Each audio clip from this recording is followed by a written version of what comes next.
Boa noite. Nós vamos falar hoje do capítulo da seção 2.3, que vai falar da psicologia experimental e do estruturalismo. Então, o que é o estruturalismo, né, para vocês terem uma ideia? O estruturalismo, na verdade, é uma abordagem de pensamento que não é só compartilhado pela psicologia, ele também é compartilhado pela filosofia, pela antropologia, e que tem um componente importante, que teve uma contribuição, porque vê a sociedade e sua cultura formada por estruturas, né? Que a gente, na verdade, se baseia pelos nossos costumes, que são baseados pelos nossos costumes, pela nossa língua, pelo nosso comportamento. Então, a psicologia experimental e o estruturalismo foi uma tentativa de tornar a psicologia científica. Se a gente for ver anteriormente, todos os filósofos tentaram entender a psicologia enquanto ciência. Porém, foi através de Wundt, que a gente vai ver daqui a pouco, que foi o precursor, na verdade, o fundador, de fato, da psicologia científica. Ele foi considerado por conta dos experimentos dele. O que é importante por que a gente está falando disso, né, de psicologia enquanto ciência? Porque a gente fala muito que o psicólogo tem que ouvir, ele tem que escutar, que ele trabalha com a escuta o tempo todo, né? A gente fala de escuta especializada, escuta qualificada.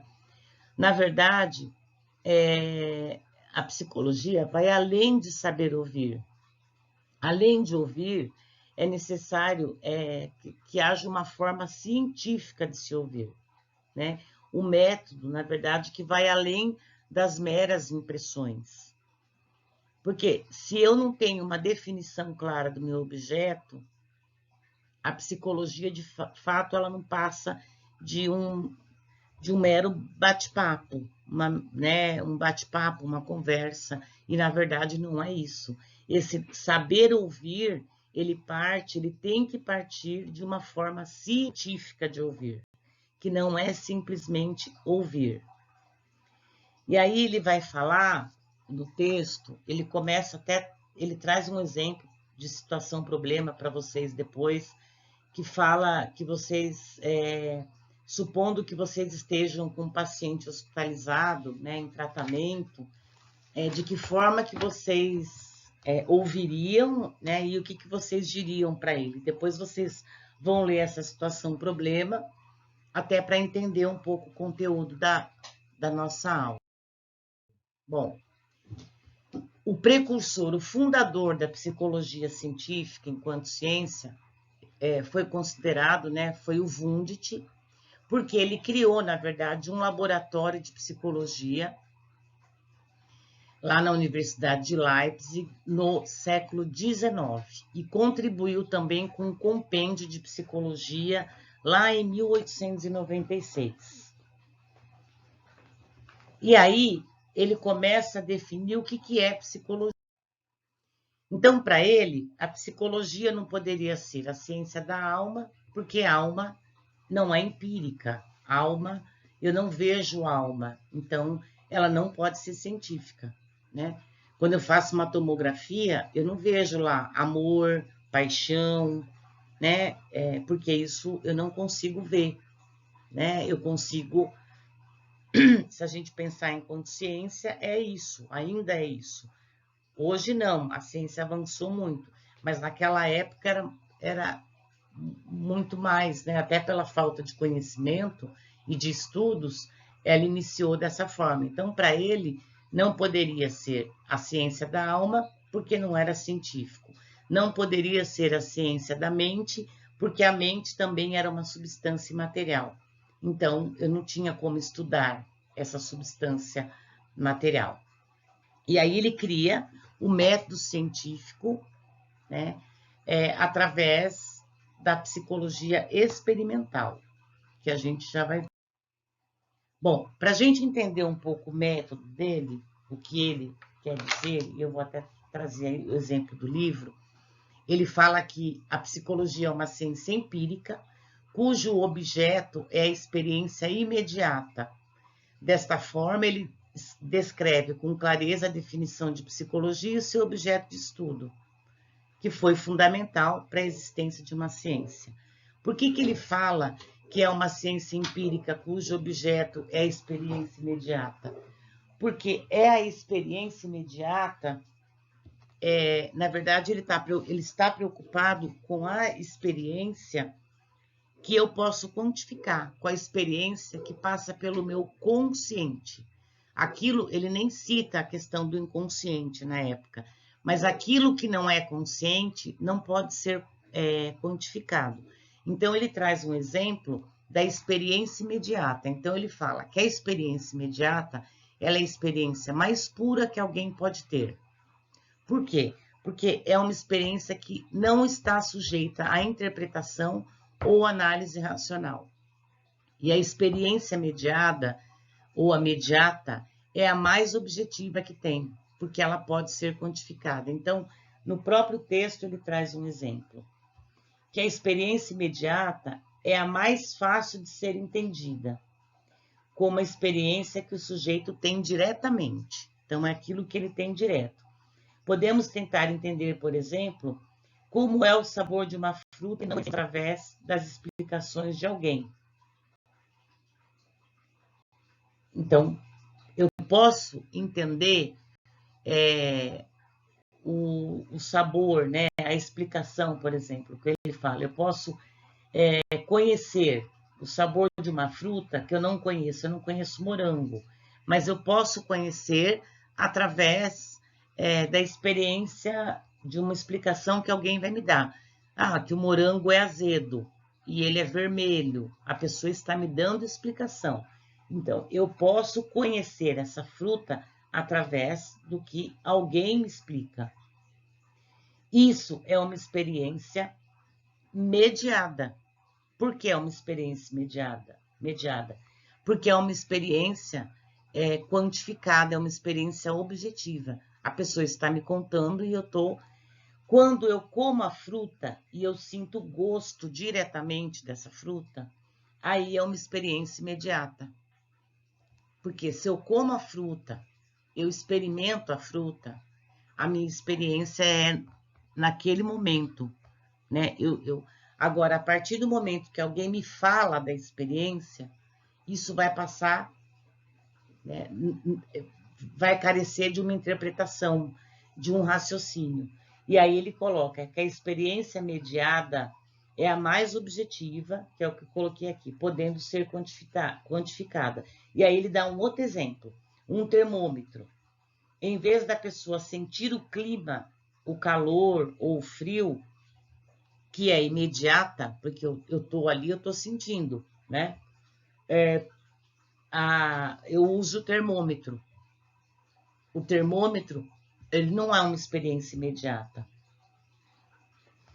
Então, essas duas experiências, essas duas vivências foi fundamental para ele estudar e quantificar e contribuir com a psicologia científica. E aí, o que é importante também a gente pensar, ou que está pensar e entender. Wundt, ele falava muito que a psicologia é a ciência que estuda as formas universais. Então, com isso, ele pretende, na verdade, decifrar, entender como todas as pessoas percebem a realidade, pensam e expressam. Na verdade, ele deu, né, a ideia de que todas as pessoas, de uma forma universal, né? De que forma que todas as pessoas, de forma universal, percebem a realidade, pensam e expressam. E aí ele chegou a propor a psicologia dos povos, que aí tem a ver muito com a cultura, que é o estudo de uma cultura a qual ele pretendia alinhar os conhecimentos da psicologia experimental. Mas o seu projeto era construir uma ciência completa, né, para o estudo do ser humano. tanto do físico, do psíquico, até o cultural. Mas foi uma experiência que não foi para frente. Eu até coloquei aqui o que ele fala que é importante. Do individual ao social, ele tentava mostrar que a vida psíquica deveria de ser entendida do simples para o complexo, na relação entre o sujeito e um objeto do mundo externo. Isso ainda tem muito a ver com a teoria da educação, se a gente pensar, né? A gente sempre tem que aprender, né? A vida psíquica, ela deve ser entendida do simples para o complexo, nesta relação do sujeito e um objeto do mundo externo. E isso contribuiu um pouco para a teoria da educação. A vida psíquica, ela é considerada, na verdade, a vida complexa, né? Porque ela é composta por elementos psíquicos simples, tá? Os elementos psíquicos podem ser conhecidos através do quê? Das sensações objetivas, que é aquilo que eu estou, é a sensação, é o que eu posso dizer, e dos sentimentos simples que derivam do subjetivo. E esses elementos todos, né, pensando nas sensações e nos sentimentos, ele vai chamar do quê? De complexos psíquicos, que na verdade são as representações, os sentimentos, é o que eu falei, os afetos, os processos da vontade. E aí ele fala que o que une todos esses elementos, o que transforma do simples ao complexo, é um conceito que a gente utiliza até hoje, que é o conceito chamado de fusão. Os elementos simples, o conteúdo, os elementos psíquicos simples que eu tenho, na verdade, eles são unidos para que sejam criados os complexos. Então, os elementos simples mais os complexos, essa união dos dois vai desencadear em algo também que ele chama de síntese criativa. Que ele fala que algo acontece no indivíduo que faz com que surja uma ideia original nele. E essa ideia original ele vai chamar de complexo psíquico. Por que complexo psíquico? Porque tem um significado próprio para cada sujeito. E aí ele vai falar que a consciência nada mais é que a conexão entre todos esses complexos. A consciência nada mais é, a vida psíquica, consciência, é a conexão de todos esses complexos psíquicos, ou seja, são as representações, os sentimentos, os afetos, os processos de vontade. E aí ele traz também que tudo aquilo que os processos que são trazidos à nossa consciência, ele vai chamar de apercepção, né? Que, na verdade, vai acompanhar a atenção. Tudo aquilo que eu tenho atenção, né, é aquilo que vem na minha consciência. Mas é possível, ele coloca, que os conteúdos venham à consciência sem que haja atenção. Então, quando é a apercepção, é aquilo, geralmente é a atenção que acompanha. Quando eu falo, quando o conteúdo vem para a consciência, sem que haja atenção, quando eu não uso essa atenção, eu chamo de percepção, que é aquilo que eu estou percebendo. Então, a atenção, ela é o ponto focal da consciência. Tudo aquilo que eu tenho uma atenção, ele é o ponto focal, porque eu tenho atenção, é racional, é tudo aquilo que não é da atenção está no meu campo visual. O que eu percebo no mundo, nas coisas, está no meu campo visual. Porque eu percebo, né? Então é campo visual. Quando eu tenho atenção, ele já não está só no meu campo visual. E aí, ele vai falar também do ponto de vista físico e psicológico, que ele vai falar do paralelismo psíquico. Eu trouxe aqui para vocês um gráfico, não um gráfico, né? É uma tentativa de entender o que é experiência imediata e aí de tudo isso que ele fala, né? Ó, experiência imediata. Eu tenho o conteúdo objetivo, lembram-se que é aquilo que não passa pela minha interpretação, que eu tenho as sensações e as representações. E eu tenho o meu conteúdo subjetivo, eu tenho dois conteúdos, o objetivo e o subjetivo.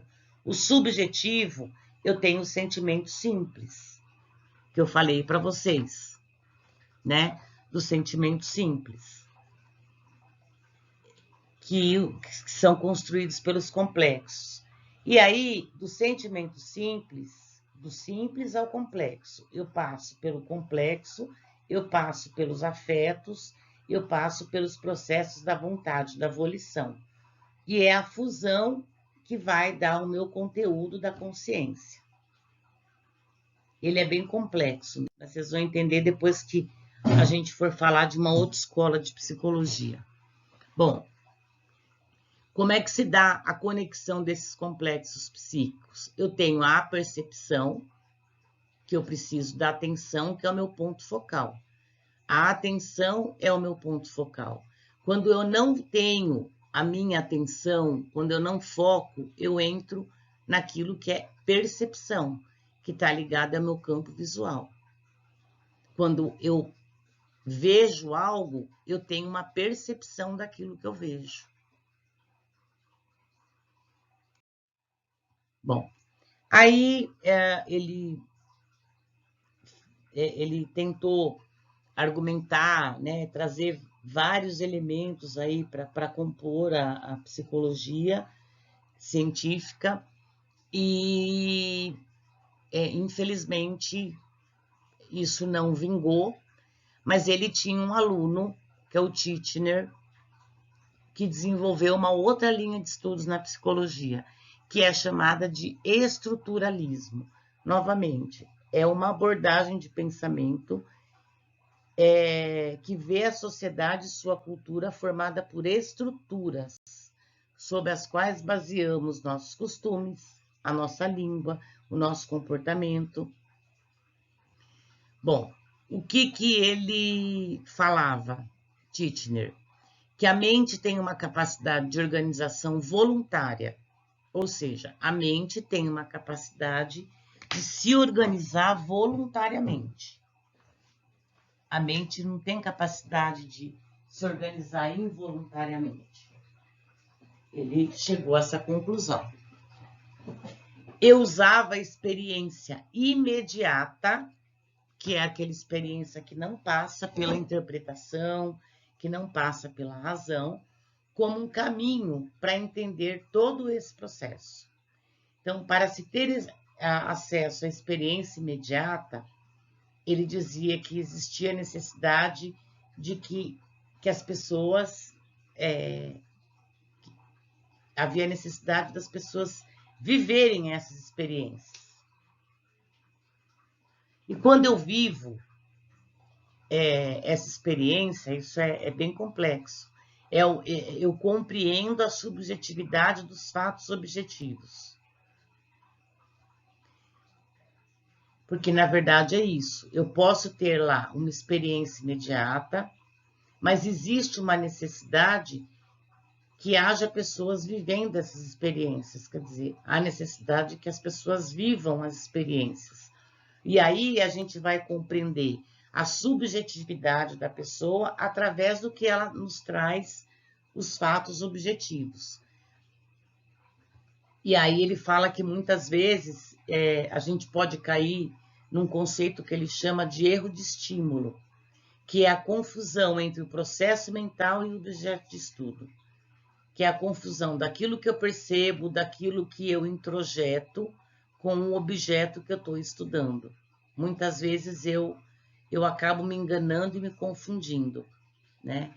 Então, ele traz que o processo mental é um instrumento, na verdade, é uma interpretação, que é a experiência mediada, porque a mediada eu preciso de interpretar, para se chegar à experiência imediata. Então, ele conclui que a consciência é a soma das experiências do momento e a mente é a soma acumulada das experiências, tá? Então, a consciência, na verdade, ela soma tudo aquilo que Wundt te falou. É o resumo dele. E a mente, porque eles dividiam, é a soma acumulada dessas experiências.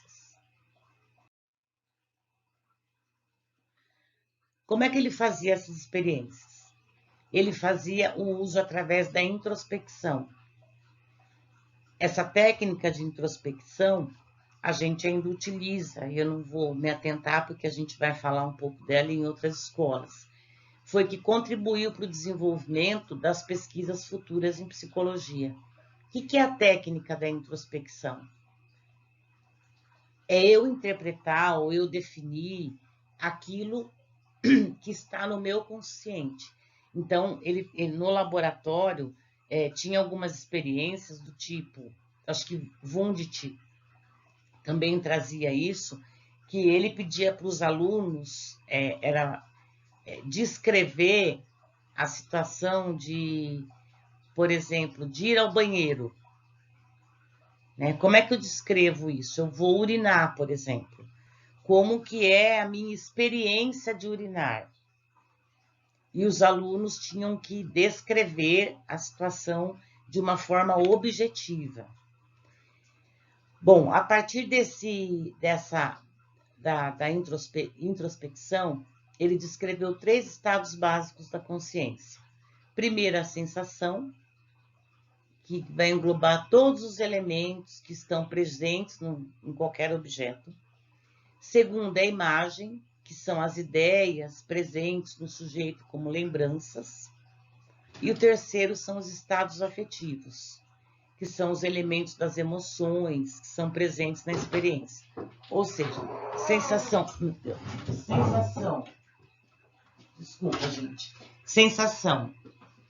imagem e estados afetivos são os 3 elementos básicos da consciência. A sensação vai englobar os elementos presentes no objeto. Sensação, o que eu sinto. A imagem, parte das minhas ideias, né? O que está presente no sujeito como lembrança, imagem. E os estados afetivos são as emoções. Tudo isso compõe os estados de consciência.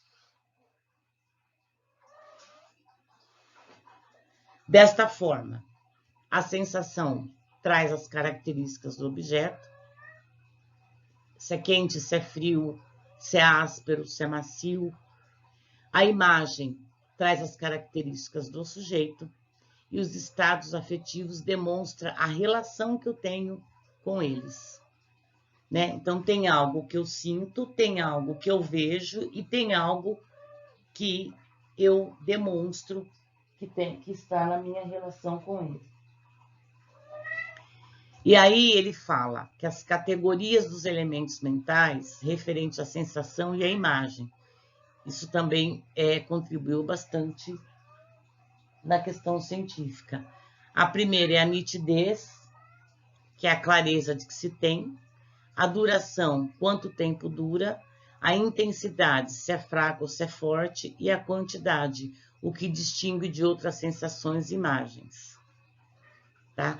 Esses elementos mentais, isso para a ciência ele é muito importante, porque eu tenho que ter nitidez quando eu vou descrever algo. Esse algo, eu tenho que ter uma duração, quanto tempo isso dura. Eu tenho que ter uma intensidade, se isso é fraco ou se isso é forte. E eu tenho que ter uma quantidade. Tudo isso são categorias de elementos mentais que foram importantes para a ciência psicológica.